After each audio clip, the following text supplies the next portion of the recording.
Good afternoon. Today is Wednesday, May the 17th. The time right now in Singapore is 1:02 in the afternoon. Now let's do a bit of recap what the Wall Street has been doing overnight. We can see that last night we have the release of the U.S. retail sales number. It was less than expected. Market was expecting an improvement of 0.7% over March, but it only came in 0.4. So it was definitely not a good number. And also on top of that, we have a revision downwards in the March number for retail sales. So as far as retail sales is concerned, it is contracting. Okay, so that is the negative. However, industrial production has actually bumped up a little bit. So that more or less cancel out the negative implication of the retail sales.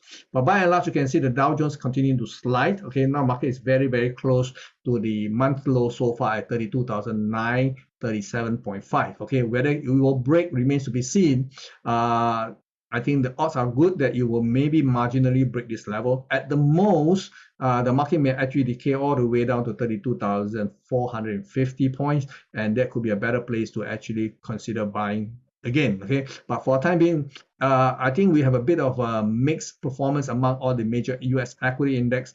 The Dow Jones is weak, obviously, but when you look at the S&P 500, it does not appear to be that weak. You can see that the market did not fall. Okay, the market is basically holding on to last week's low, and we can see that the market, if it can go down a little bit more to test the 4,090 to 4,100 levels, I think that would be a perfect level to actually engage the market on the long side, because I get a sense that the market wants to go higher.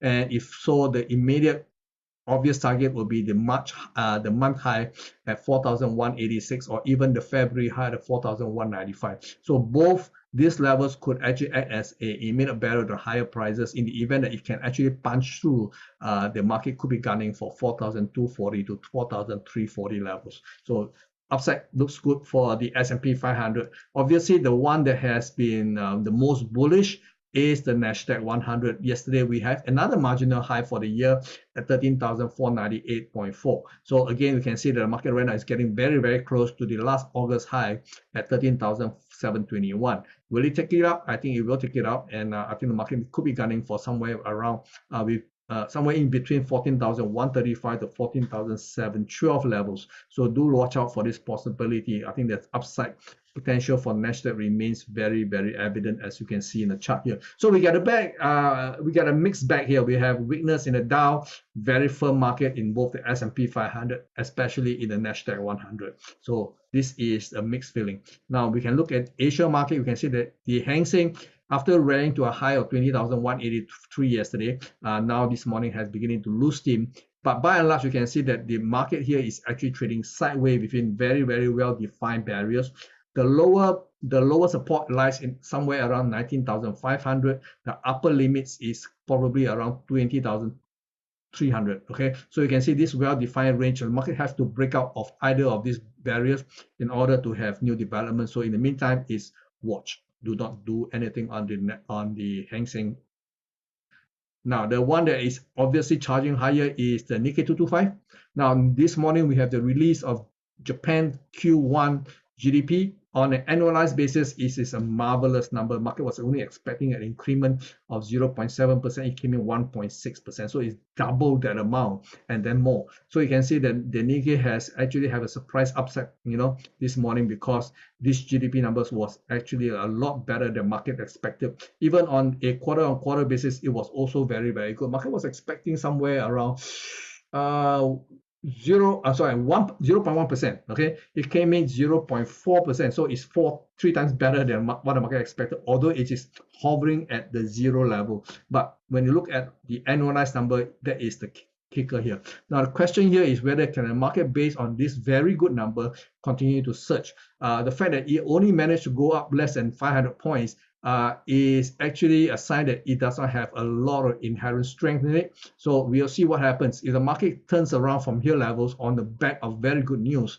then that is obviously a bad development. We will have to watch. Okay, here we cannot tell. Okay, in the mainland Chinese market, we can see it is mimicking what we are seeing in the Hang Seng. Market actually tested the April low, managed to go down marginally to 3,923 before it rebound back above 4,000. Now it is losing its grip at 4,000. Now it's back to 3,964. So again, by and large, it wants to go down. So we can see that the sentiment in the mainland Chinese equity markets is not that bright. Okay, over in energy market, in the WTI, we can see that the prices rebound back to $71.74 overnight and beginning to lose ground. There is a possibility the market may extend a little bit lower, ideally into $67.50 to $68.75 thereabout. And if that's the case, then buying will be an option here. Okay, because when we look at the chart from this perspective here, we have a very strong rally from the year low at $63.73,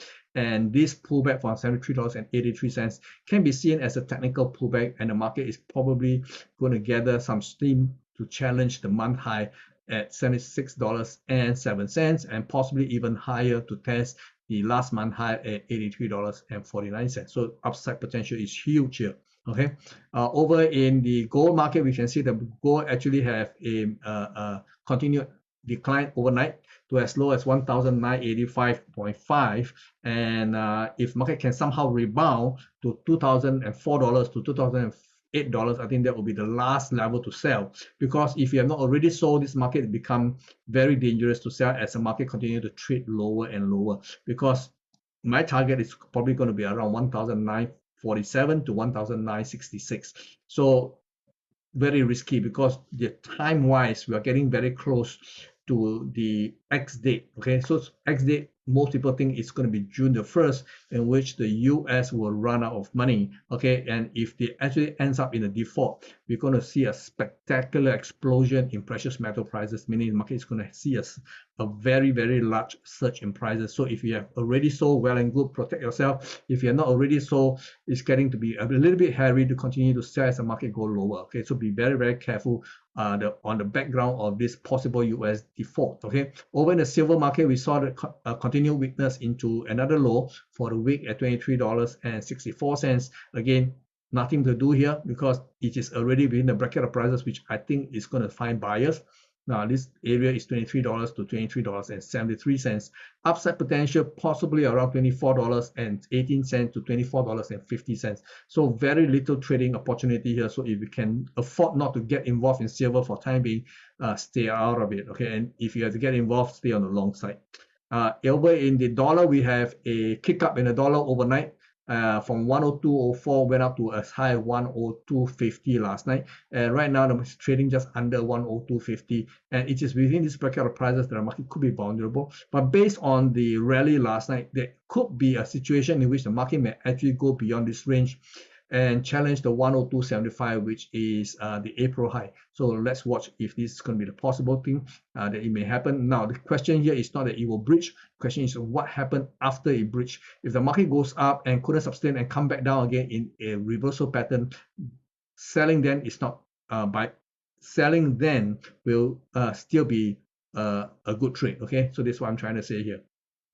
Over in sterling, we can see that sterling actually has a pullback last night, but it was actually quite volatile. Market first went down to 124.65 before bouncing back to 125.47 and then come back down again. So it was pretty volatile in sterling last night. Now, if this market can somehow go back to 125.60 to 125.90 levels, that'll be a great level to position short. But where we are right now at 124.78, it may not look to be very likely, so market may actually go down first. Okay, now the bottom side, I think the market key level will be the March low so far. The month low so far at 124.35. Okay, if the market goes below this level and close below 124.35, then market could actually gun all the way to 122.75. Okay, over in the Aussie market, we saw a bit of volatility as well. Market rally up to 0.6710 before losing ground back to this morning low of 0.6445.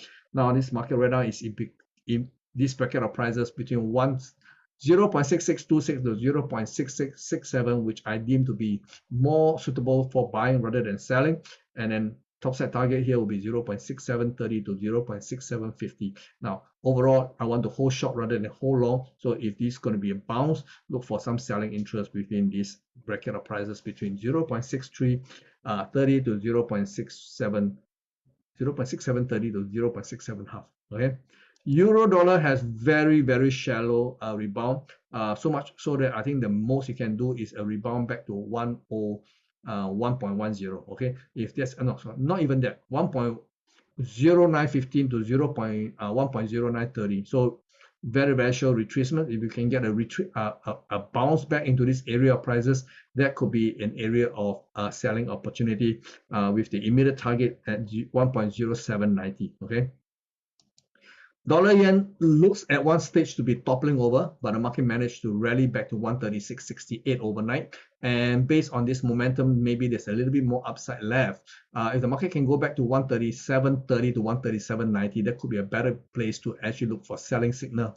Regardless, if the market go down and breaks below this very dark support line here, then that could be signaling a top is in place and get ready to sell. And I think that will be my strategy going forward. I may put some order here to sell, but in the event the market fails to get to those level at 137.30 to 90, then maybe if the market breaks and close below the support line, I'll be selling into weakness rather than selling into strength. Okay, over in dollar Canadian also have a bit of a pullback yesterday, but we also saw a robust rebound from 134. Now market is at 134.80 thereabout. If the market can extend a little bit higher into 135.15 to 135.70, this will be a great area to actually position short for the possibility of a resumption of the fall from 136.67 all the way to challenge 132.75.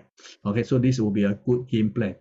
Now over in Bitcoin, it does look like the market is getting ready to rally. Now the market dropped down to $25,800 on Saturday, and now we saw the rebound back to 27,666 overnight, and now is losing a little bit of steam.